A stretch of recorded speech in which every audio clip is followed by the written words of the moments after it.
Hello everyone and welcome to Yarnoculous.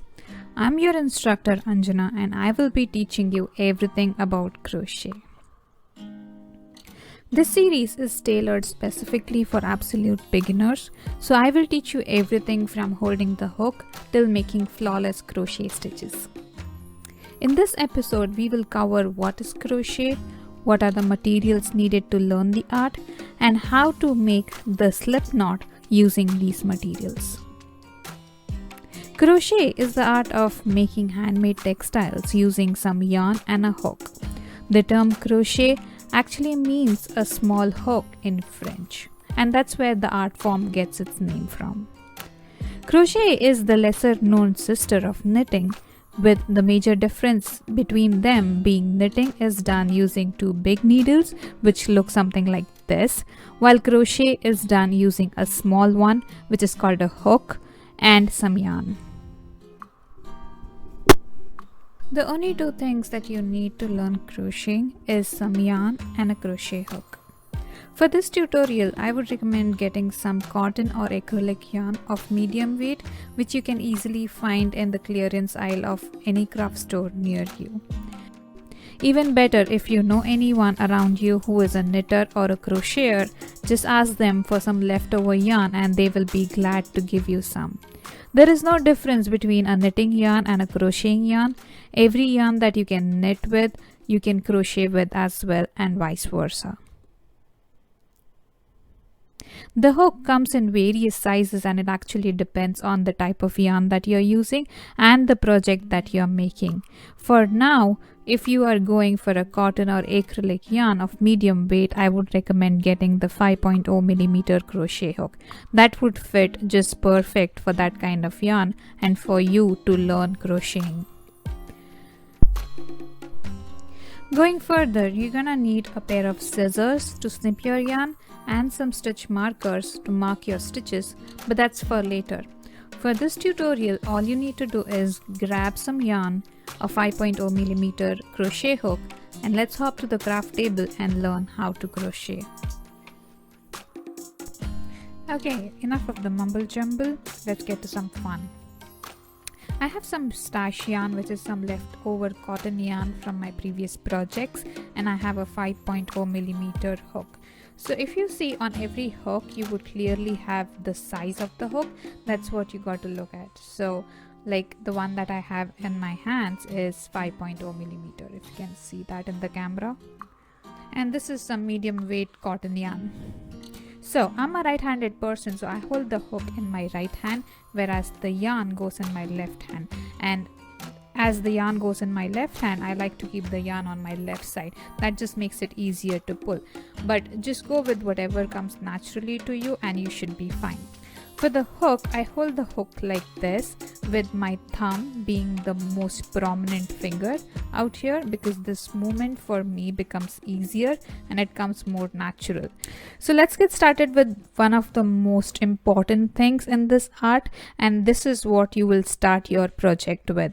Any project that you do, you need to do a slip knot before you start. So let's start with the slip knot.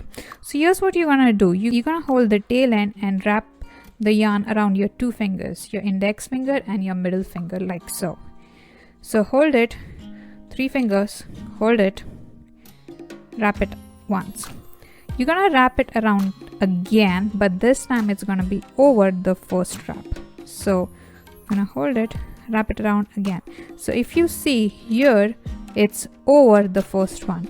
So this is my first round and this is my second round. Easy enough?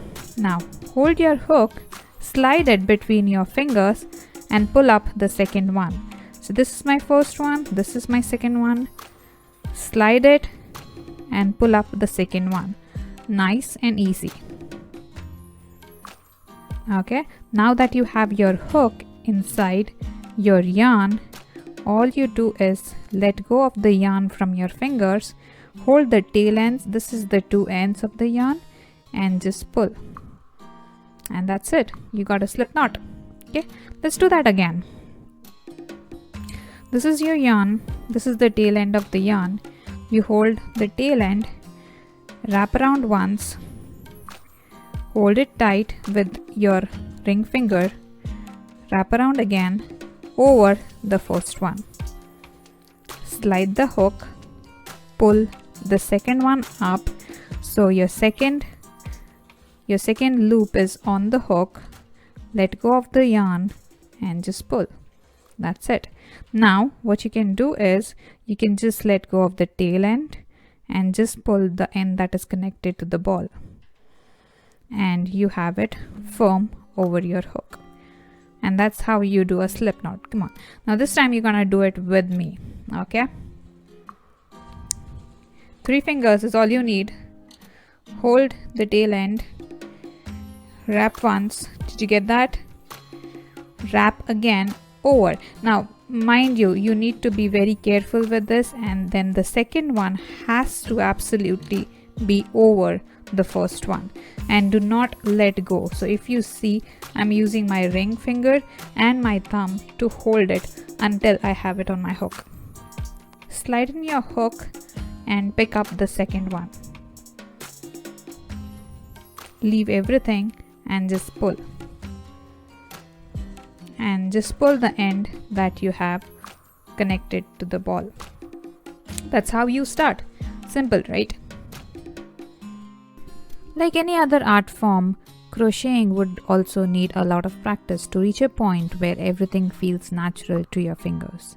So the only homework I'm leaving you with is to practice holding the hook and the yarn, and to practice the slip knot that I just showed you.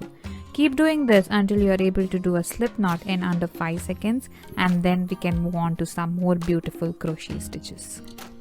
So keep practicing as many times as you can. This is Anjana from Yarnoculous signing off, and I promise to meet you soon with some more interesting stitches. Till then, take care and stay safe.